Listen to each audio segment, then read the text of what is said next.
Hello అండి. Welcome back to my channel. నేను Krishnaveni.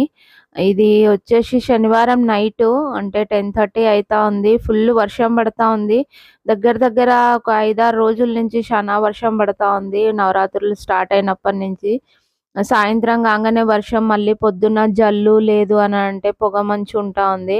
Weather ఎప్పుడు చేంజ్ అయితదో బెంగుళూరు వెదర్ ఎవరికీ అర్థం కాదు. అది ఆ వెదర్ తగ్గట్టు పిల్లలకి ఈ కాలేజ్‌కి ఇంకా సెలవులు ఇయ్యలేదు. స్కూల్‌కి అంటే సెలవులు ఇయ్యలేదు. కొంచెం పాపం గొంతులు పట్టేస్తా ఉన్నాయి చానా మంది పిల్లలకి. మా బాబు వాళ్ళ స్కూల్‌లోనైతే ఇద్దరు ముగ్గురికి వైరల్ ఫీవర్ లెక్క కూడా వచ్చింది ఈ వర్షాలకి. ఇది వచ్చేసి సండే మార్నింగ్. మార్నింగ్ అంతా ఇగో ఇట్లా అంటే మొత్తం ఇట్లా మంచులు లెక్క మబ్బు మబ్బుగా ఉంటా ఉంది. ఇది వచ్చేసి మా ఇంటి ముంగట ఈ పావురాలు ఎక్కడి నుంచి వస్తాయో తెలవదు. ఏ అపార్ట్మెంట్‌లో ఉంటాయో తెలవదు. కానీ మా ఇంటి ముందుకొస్తాయి. నేను వీటికి బియ్యం ఏస్తాను. నా దగ్గర వేరే గింజలు లేవు. అవి తీసుకురావాలి. గింజలు అంటే ఇగ సూపర్ మార్కెట్‌లో దొరుకుతాయి గనుక అవి తీసుకొని రావాలి. దగ్గర దగ్గర ఒక 2 నెలలయితా ఉంది ఇవి రాబట్టి. అంటే రేషన్ బియ్యం ఉంటాయి గదా! అవేస్తాను. నేను దోసలకు అవే వాడతాను. అంటే మా బిల్డింగ్‌లో ఉన్నారు. వాళ్ళ దగ్గర రేషన్ కార్డ్ ఉంది. వాళ్ళ దగ్గరికెళ్ళి తీసుకుంటాను. ఇది ఆఫ్టర్‌నూన్ లంచ్ ప్రిపేర్ చేస్తా ఉన్నాను. ఈరోజు చికెన్ కర్రీ చేద్దామని అనుకున్నాను. పిల్లలకిద్దరికి ఆల్రెడీ కోల్డ్ ఉంది లైట్‌గా. చికెన్ కర్రీ అయితే కొంచెం వేడి ఉంటుంది గనుక అది వాళ్ళకి హెల్ప్ అయితుంది అనేసి కొంచెం చికెన్ తీసి పక్కకు పెట్టినాను. అది సాయంత్రం సూప్ లెక్క చేసి తాగిపిద్దాము ఇద్దరికి అనేసి.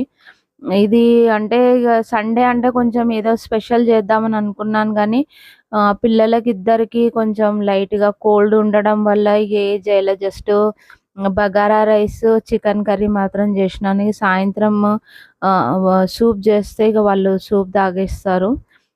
అంటే చికెన్ కర్రీ చేయడం చానా ఈజీ. ఇంకొకటేంది అనంటే మామూలు చికెన్ కర్రీనే. నేను ఇందులో ఎక్కువ మసాలాలేమి ఏస్తలేను.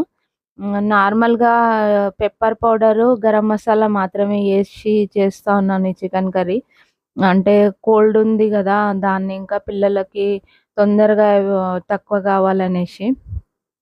ఈ చికెన్ కర్రీ జేసినప్పుడు ఎప్పుడే గాని, మనం మటన్‌లో గాని, చికెన్ కర్రీ జేసినప్పుడు గాని చానా మంది ధనియాల పౌడర్ యూజ్ జేస్తారు. దాన్ని ఇంకా ఏమైపోతదంటే చికెన్ కర్రీ కొంచెం టేస్ట్ చేంజ్ అయిపోతుంది. అంటే సప్పగా అయితుంది అని అంటారు గదా! అట్లా అయిపోతుంది. ఎప్పుడే గాని చికెన్‌ల, మటన్‌ల ధనియాల పౌడర్ యూజ్ జేయొద్దు. అది యూజ్ చేస్తే అసలు చికెన్, మటన్ టేస్ట్ పోతుంది. నార్మల్‌గా మనం యేసుకునే గరం మసాలా యేసుకుంటే సరిపోతుంది. అంటే కారము తక్కువైతుంది అని చెప్తుంది మా అమ్మ. ద గ ధనియాల పొడి యూజ్ చేస్తే మాత్రం చికెన్ కర్రీ మొత్తం అంటే మటనే గానీ, చికెనే గానీ మెత్తబడిపోతుంది. కారం తగ్గిపోతుంది అని అంటుంది. అందుకే నేను ఎక్కువ శాతం ధనియాల పొడి ఏమి యూజ్ చేయను. నార్మల్‌గా ఉల్లిగడ్డ పోపేసుకొని, చికెనేసుకొని అది వేగిన తర్వాత పసుపు, అల్లం ఎల్లిపాయ వేస్తాను. వేసిన తర్వాత చికెన్ నేను 1 కేజీ తీసుకున్నాను చికెన్. అంటే 1 ½ కేజీ తీసుకొచ్చిర్రు. అందులోకెళ్ళి ఒక ½ కేజీ అంతా తీసేసి పిల్లలకి సూప్ చేసిద్దామనేసి అంటే బోన్‌లెస్ చికెన్ మాత్రం తీసుకున్నాను సూప్‌కి. ఎందుకంటే అది నార్మల్‌గా బావుంటుందనేసి. ఇగ ఇది మొత్తం అంటే ఈ చికెను గ్రేవీ లెక్క చేస్తున్నా గనుక నేను బోన్‌లెస్ కాకుండా బోన్స్ ఉన్న చికెనే తీసుకున్నాను.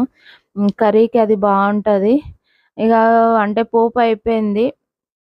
ఇగ ఉప్పు, కారం ఏసి తర్వాత ఇండ్లకి కొంచెం కొత్తిమీర కట్ చేసుకొని ఏసుకుంటే సరిపోతుంది. ఇంకొకటేంది అనంటే ఇక్కడ బెంగుళూరులో బతుకమ్మలు స్టార్ట్ అయినయి. అంటే ఎప్పుడైనా నేను అమ్మ వాళ్ళ ఇంటికెళ్ళేదాన్ని బతుకమ్మలు ఆడతందుకి. అంటే చానా రోజులయితా ఉంది మా అమ్మ వాళ్ళ ఇంటికెళ్ళి. పిల్లల స్కూలు, కాలేజు అనని జెప్పేసి దగ్గర దగ్గర నేనిప్పుడు 6-7 ఇయర్స్ నుంచి అసలు పోవట్లేదు. అవి మిస్ అయితా ఉన్నాను. కానీ అది ఇప్పుడు స్టార్ట్ అంటే ఒక 5 ఇయర్స్ నుంచి స్టార్ట్ జేసి 5-6 ఇయర్స్ నుంచి వాళ్ళు ఈ అసోసియేషన్‌ని రన్ చేస్తా ఉన్నారు. ఈ అసోసియేషన్ పేరొచ్చేసి కేటీసీఏ కర్ణాటక తెలంగాణ కల్చరల్ అసోసియేషను. దీన్ని కండక్ట్ చేస్తున్న వాళ్ళు వచ్చేసి అంటే మన వరంగల్ డిస్ట్రిక్ట్ వాళ్ళంట. అంటే ఒక రకంగా చెప్పాలంటే మా ఊరు మీదకెళ్ళే వాళ్ళ ఊరికెళ్ళాలి. వాళ్ళది వరంగల్ అయితే మాది యాదాద్రి భువనగిరి జిల్లా. అంటే మా హైవే మీదకెళ్ళే అంటే మా ఊరి హైవే మీదకెళ్ళే వాళ్ళ ఊరికెళ్తారు. అంటే ఇంత దగ్గర ఉండి గూడా ఎట్లా అంటే ఒకరికొకరము కలుసుకోలేని ఉన్న అంటే లైఫ్‌లో బిజీ ఉన్న టైంల వాళ్ళు ఈ అసోసియేషన్‌ని రన్ చేస్తుండ్రు అనంటే, ఒక రకంగా చెప్పాలంటే మన పండుగలు మిస్ గాకుండా ఈ 2 పండుగలు శానా ఇంపార్టెంటు మన తెలంగాణ వాళ్ళకి. ఒకటి బోనాలు, ఇంకొకటి బతుకమ్మలు. శానా మంది ఆడపిల్లలు బతుకమ్మలకెళ్ళలేదు అని నా లెక్క బాధపడుతున్న వాళ్ళకి ఒక మంచి గుడ్ న్యూస్ అనుకుంటాను. ఎట్లానంటే అమ్మ వాళ్ళ ఇంటికెళ్ళలేదు. ప్రతి ఆడపిల్ల కోరుకుంటుంది. బోనాలకి, అట్లాగే బతుకమ్మలకి అమ్మ వాళ్ళ ఇంటికెళ్ళాలి. అత్తగారింటికాడ ఎంత అంటే బాగా ఉన్నా గూడా అమ్మ వాళ్ళ ఇంటికాడ ఉన్న సంతోషం వేరుంటది. నా లెక్క ఎవరైనా మీరు మిస్ అయితా ఉన్నారు అని అనుకుంటే మాత్రం నేను ఫుల్ డీటెయిల్స్ అంటే మళ్ళీ 10వ తారీఖు గూడా ఈ ప్రోగ్రామ్ రన్ చేస్తున్నారు. విద్యారణ్యపురంలో ఉందంట. ఒకవేళ మీకు ఇంట్రెస్ట్ ఉంది అనంటే నేను డిస్క్రిప్షన్‌లో అడ్రస్ మెన్షన్ చేస్తాను. మీకు ఒకవేళ ఇంట్రెస్ట్ ఉంటే మాత్రం ఫుల్ డీటెయిల్స్ కావాలనంటే నాకు కామెంట్ చేయండి. నేను దాని ఫుల్ డీటెయిల్స్ ఇస్తాను. నా లెక్క ఎంతమంది బతుకమ్మ మిస్ అయితుర్రో ఈ సంవత్సరం నాకు కామెంట్ చేయండి. ఓకే ఫ్రెండ్స్, ఐ హోప్ మీకు ఈ వీడియో నచ్చింది అని అనుకుంటాను. ఇంకొక మంచి వ్లాగ్‌తోని మీ ముందుకొస్తాను. ఒకవేళ నాకి 10వ తారీఖుకి అంటే వెళ్ళే టైం ఉంటే మాత్రము నేను కంపల్సరీ ఈ ప్రోగ్రామ్‌ని అటెండ్ చేయాలి ఈ సంవత్సరం అని అనుకుంటున్నా. అంటే బతుకమ్మల్ని మిస్ కావద్దు అని అనుకుంటున్నా. అంటే ఒక రకంగా చెప్పాలి అంటే మనకి టైం అంటే సెట్ కావాలి. ఆ టైం సెట్ అయితదో లేదో చూసుకొని నేను మళ్ళీ కావాలంటే ఇంకో వ్లాగ్ తోటి మీ ముందుకొస్తాను. Okay friends.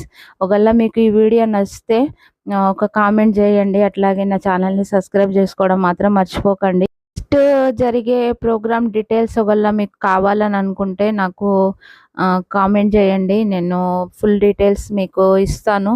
ఓకే ఫ్రెండ్స్, ఉంటాను. అందరికీ బతుకమ్మ శుభాకాంక్షలు.